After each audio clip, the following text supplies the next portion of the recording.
Welcome to this episode of Salmon Matter. Today we're talking about the Salish Sea Marine Survival Project. What is the Salish Sea Marine Survival Project, you may be asking yourself? Well, we have with us Nikki Wright, who is one of the leads in not the entire project, but in helping us to understand what it's about. That's a big part of what your role is in this, as well as being involved in some of the restoration programs and observing what is happening in some of the coastal waters. So how do you go about describing what the Salish Sea Marine Survival Project is? I look at the project as a very comprehensive, integrated approach to finding out why we're having such a problem, having the historic numbers of salmon come through our waters. And it's a very, very complex question, leading to tunnels of investigation that are fascinating to us, and some of them are still unknown. It requires everybody on board, and it requires transboundary communication. When you say historic levels, you're talking about historic lows, aren't you? Well, in my mind, when I talk about historic, I talk about First Nations. Okay, so that's your reference point. I think way back there, yes. Okay, but we are not seeing those levels of No, and we probably salmon in the won't. water, and we probably may never see them again. Yes, but that's the baseline that I consider the true level of reference. Dick Beamish said about 100 years ago, we were seeing about a 4% return of salmon when they leave to head out into the ocean, and now we're down close to 1%. Yes. How important is the Salish Sea in playing a role in what the survivability rate will be for salmon as they go out to sea and then come back to spawn? The Salish Sea is incredibly important. So many of our major river stocks, Fraser, for example, have to make their way through a very precarious passageway. And many of the reasons why it's precarious is all the what I call cumulative effects of a growing population coming to the coast. So one of the things we don't think about very intensely is the things that we do on the land affect the water quality and the seabed through which these salmon migrate. So the more people arrive on the coast, oftentimes not knowing the dynamics of the ocean and the problems that salmon face just naturally navigating from a freshwater into saltwater and then returning to freshwater, not understanding their life cycle and not understanding the dynamics of the ocean, it's becoming increasingly difficult for salmon to make their way, and then we have climate change on top of that.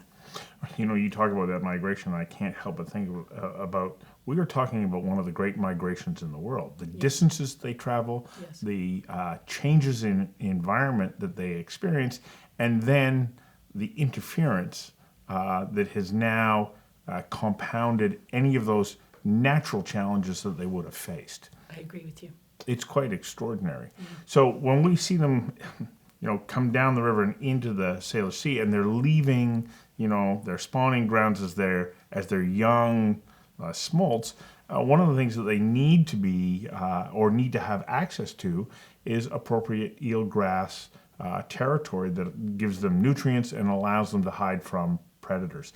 What is the situation with eelgrass? Because I know, like when I first met you, you were telling me about eelgrass, and I'm going, oh my gosh, I don't even know anything about eelgrass, and yet now I know that it's so fundamentally important. What makes eelgrass such an important component in the life cycle of salmon? It's a very good question, but I want to back up just a bit and say that plants play a major role in the life cycle of salmon.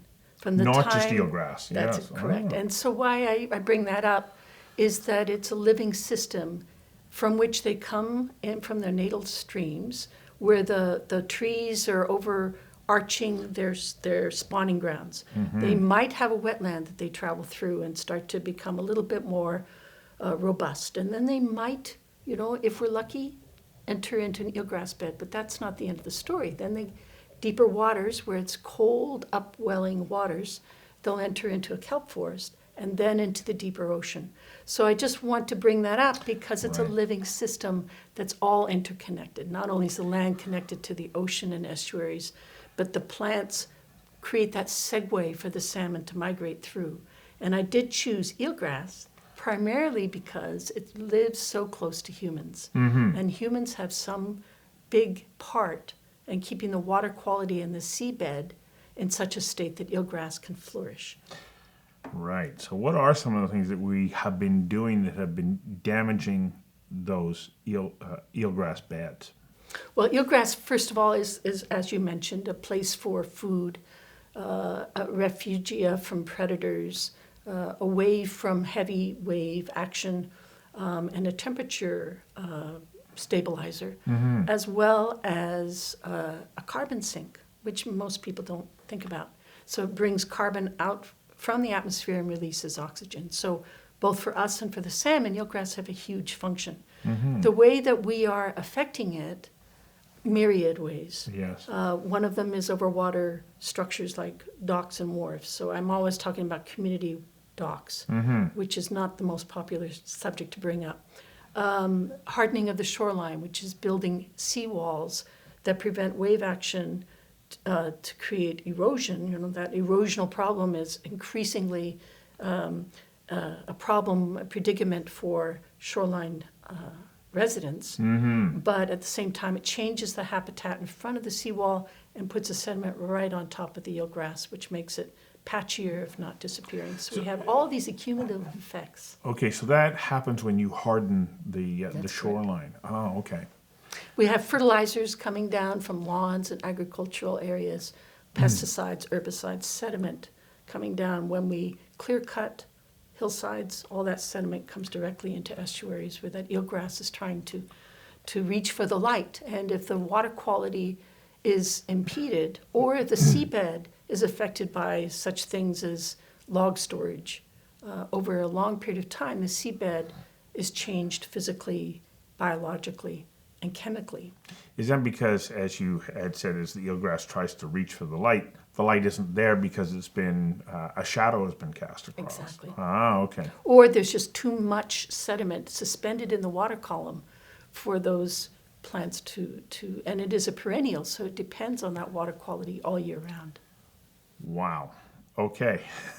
And this is a really important area for salmon, especially in the early part of their voyage from river to open ocean. That's right. For them to fatten up, to get to grow healthy and strong as quickly as possible. Because it's my understanding this plays a vital role in what their survivability at sea will be.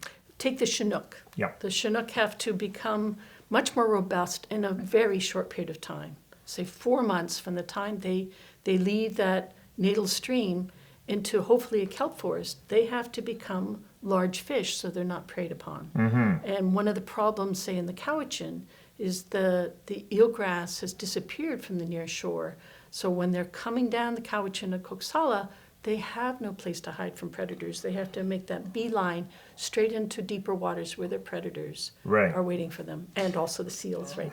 Right. So that's kind of bottom up stuff, but some of the top down would be, of course, what are some of those predators? Because Chinook at every stage of their life are also part of the food chain for others. But if they can't find that refuge to survive, then what are some of the threats that are waiting for them as they enter into the Salish Sea? Well, again, we have water quality issues. Yes. You know, until recently, Victoria was putting its sewage in there. Yeah. We have all the, you know, it might not sound like a big deal, but we have a growing number of derelict vessels that when they sink, they have a lot of oil and gas still in their engines. And that all contributes. We have, again, all those pollutants coming in as population grows into the Salish Sea. They're called non-point pollution, and they're one of the greatest challenges for trying to make progress in conservation strategies, both on this side of the border and in Puget Sound. Right. We haven't touched on the fact that this is an interjurisdictional study, because what affects us here affects our neighbors in Washington State. Let's define exactly what the Salish Sea is, and then we'll come back to what some of those threats are and why it's important that we study all So we're these talking about elements. Desolation Sound. That's quite a distance from Vancouver, all the way down to the southern end of the Puget Sound. Okay, this is a large area. significant body of water. Yeah. And is it a fairly want to say homogeneous environment in the sense that there are similarities throughout, or is it that's a dangerous thing to assume, and the reason why we have to look at it as a whole, and then the interplay that is I think that's taking an place? excellent question. Okay. So sandlands, well, just take sandlands. It's one of the classifications called forage fish. And it's the fish that everybody else will forage on. That's why they're called forage fish. So you have sandlance, Chinook come in, eat the sandlance, and the orcas, of course, need those Chinook.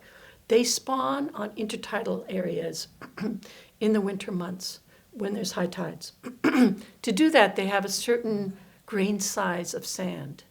It just happens that this southern part of the northern Salish Sea, if that makes sense to you, closest to the 49th parallel, is the area where those sandy beaches are. It's not up north because we have a very rocky coast. And there's very specific areas in northern Puget Sound that also have those sandy beaches. So that's just one example of an area of the Salish Sea that, if you looked at the whole food web, is critical for salmon, for orcas, and basically for us, because it is kind of one of the bottom pieces of the food chain. And if we don't conserve those areas, protect them from hardening of the shoreline and all the pollutants that I was talking about, then we are putting the whole web of life at risk. Wow. Yeah. And that's just one of the elements. That's one of the elements. Algae. We have to be looking at algae because there are times during the year where there are algae blooms that can be deadly. Yes. And then we need to look at phytoplankton and zooplankton and the production values of all of those. Is there a short or maybe there's no such thing, is there an easy list for somebody to start to say, well, these are the elements that you're looking at? Very, very good question. Yeah. All right, so traditionally what we look at for eelgrass restoration, where it's been damaged, the reasons for that damage have been alleviated. So we're not restoring an area where it's going to be damaged unless we have boat anchors. That's a very big concern of ours. So traditionally what we've looked at are these quiet bays and estuaries where there is some freshwater input from a stream or a river. They don't get a lot of heavy wave action, and the seabed is quite muddy and sandy.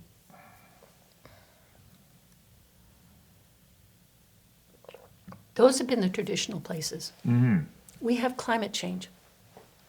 So climate change is telling us that our summers are warmer and drier, which means that those freshwater inputs into a saltwater body like an estuary are limited. There's much less freshwater influence.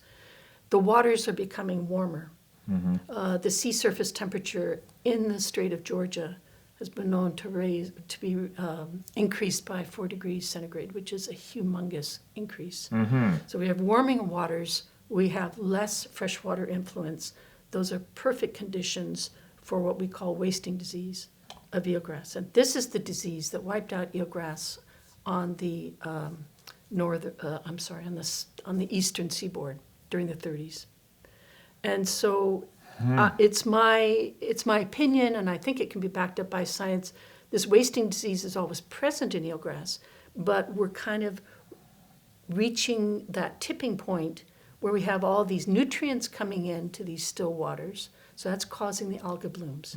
We have less freshwater influence, and we have warming waters. All those conditions, we have climate change and our human influence, are causing more and more eelgrass beds to give evidence of a predominant wasting disease outbreak.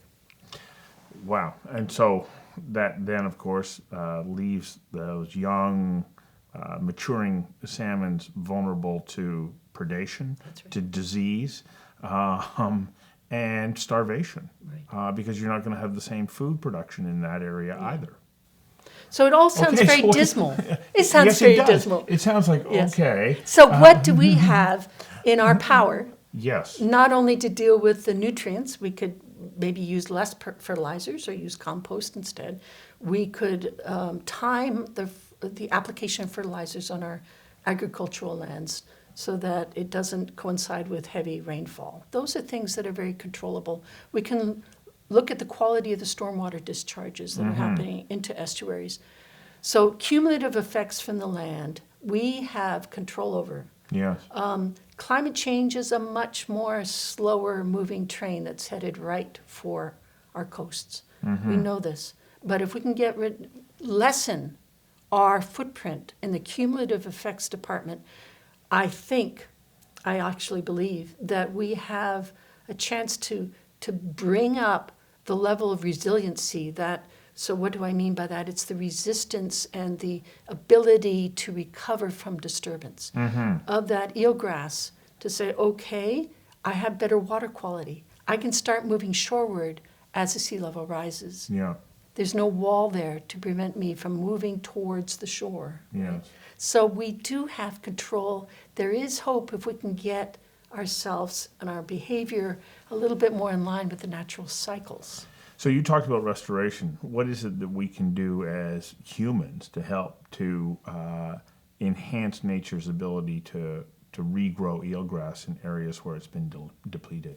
So some of those things I just suggested. Yeah. Also, boats have a big influence. If we could Yeah. stay off those eelgrass beds, because all those boats create scouring by chain and create these big gaps. And so you have this beautiful continuous bed, and all of a sudden you've got these gaps, and it's almost like you want to go from Vancouver to Whistler, but there's either a landslide or a car crash or an earthquake just happened, and to get up to Whistler on your highway 99 is interrupted every 10 minutes. Are you going to get to Whistler? It's just like the salmon trying to get into the deeper waters. So is that a highway. result of anchor drops? The anchor drops fragment a continuous bed and makes it really difficult for that highway to exist. And that's how that eelgrass is described as a salmon highway. It's a continuous route from A to B.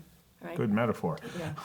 The reason that I asked the question the way that I did before is because when I first met you, you talked to me about programs where we can actually go out and help to plant eelgrass as well. Yes. And how does somebody who says, okay, Nikki, I get this. What can I do? I'm not a boater. I don't live on the shore. So my interaction is much further removed, but I want to come and do something. What can I do and how can I find out about that? So Pacific Salmon Foundation funds have been supplementing a grant that we received from the Department of Fisheries and Oceans. It's going on for 5 years. So we're in the third year of a 5-year project to restore eelgrass habitats. Marine debris removal is also happening in those eelgrass habitats, so we can also plant in those areas, and marine riparian areas, those trees and vegetation that overarch the beaches where the forage fish are spawning. So there's 3 components to that project, and Pacific Salmon Foundation in particular is helping us progress with the restoration through education, through videos, and also by bringing people to the beach and helping us gather the eelgrass. We gather the eelgrass by divers, but we bring it to shore, need to attach little metal washers to them, and then we replant them. And without that community support, it wouldn't be possible to do these restoration projects. As well, this project is calling on the community to tell us where those sites are that need recovery. So this project in particular, as different from the Salish Sea project that the initial 5 years of that, was that we mapped eelgrass, we looked at where the gaps were and went and restored. This one is even deeper in the community by asking people, tell us what you know, you've lived here so long, and I am including First Nations in that word community. And when we know that knowledge and we go out and look, the project has legs. Right. It's not just a bunch of divers trying to figure out in a dark room where the eelgrass is. It's like 500 people have shown up and helped with this just in the last 2.5 years. So where can somebody who says, okay, count me in, I want to be a part of that, where can they go to find out information? So you can, and say, Yeah.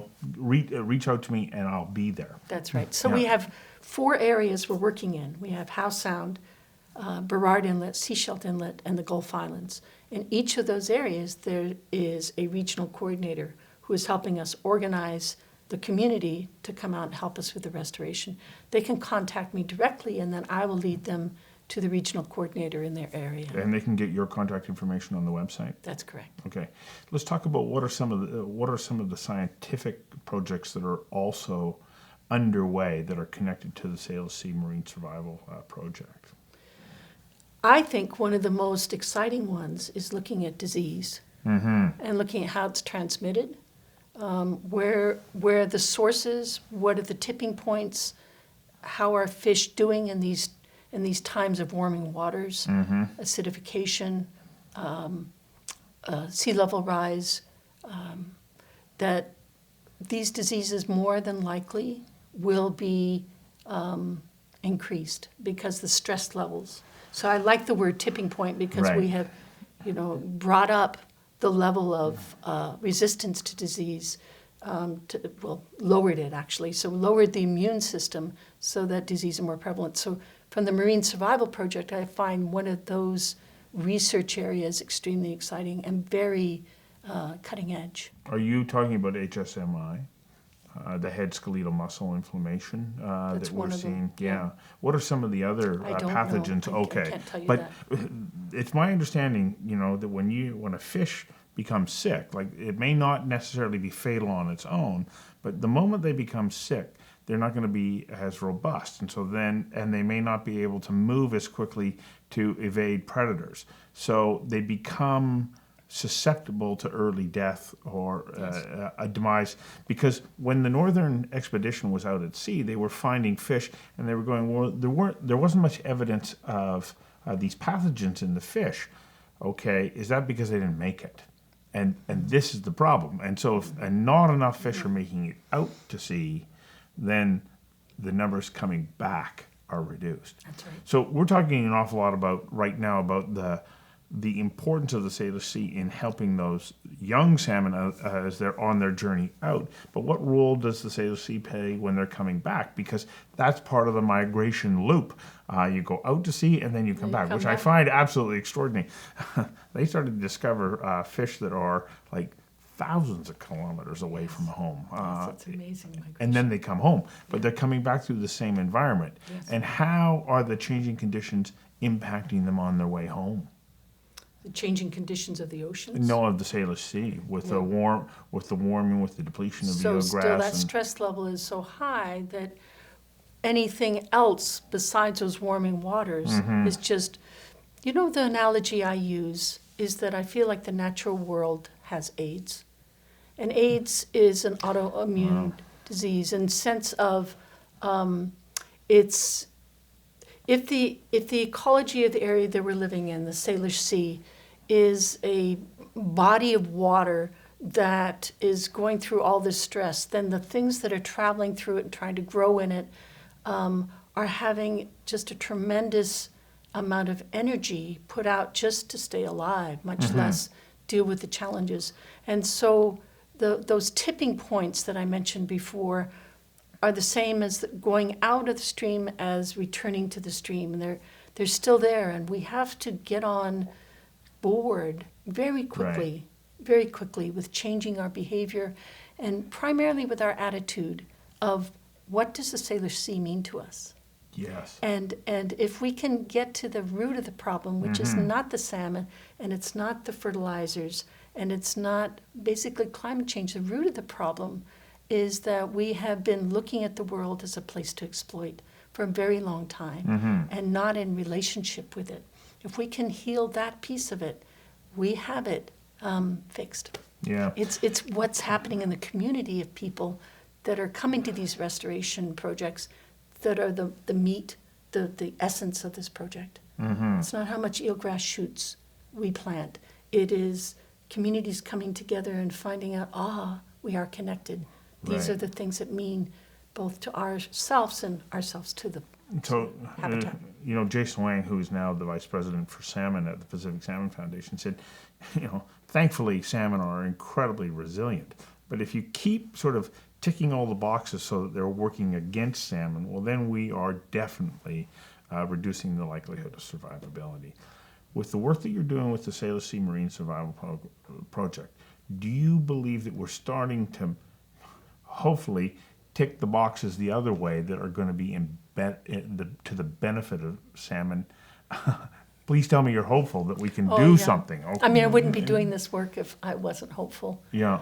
There is that old metaphor about the 100th monkey, right? That there's a group of monkeys that are all doing the same thing, but they're starting to think a different way. And this one monkey starts peeling the banana instead of just eating it whole. And all of a sudden, all the bananas are being peeled. It's a 100th monkey. So in the sense of community after community after community, whether people are from Ontario or the other side of the world coming to the coast, as soon as they learn all the beauty under the water, I mean, it's pretty obvious, the mountains and the forests that we have left, but they learn about under the water and how precious it is, and that it's worth saving. Yes. Then I think the hopefulness is there. And so, as I said before, working in community as Pacific Salmon Foundation does, that's the hope to me. Yes. You know, if we can get the community to see those connections, I could step back and say, I'm really glad I'm out of a job.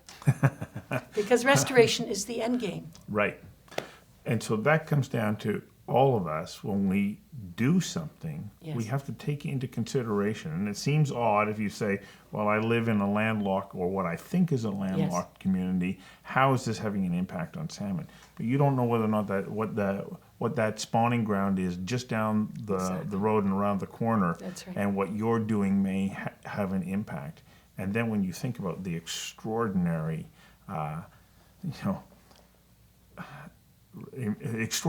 important role that salmon have in our lives here in this part of the world, and how blessed we are to have them, hopefully we can then start to make decisions that will work in favor of our friends in the creek, and then ultimately out of the ocean, and then they can come back and have babies. That's right. Which is, of course, not the right scientific term. But if we start to think about it that way, I mean, these are precious cohabitors of this environment. That's right. Yeah. Thank you for coming in and sharing this. Thank you.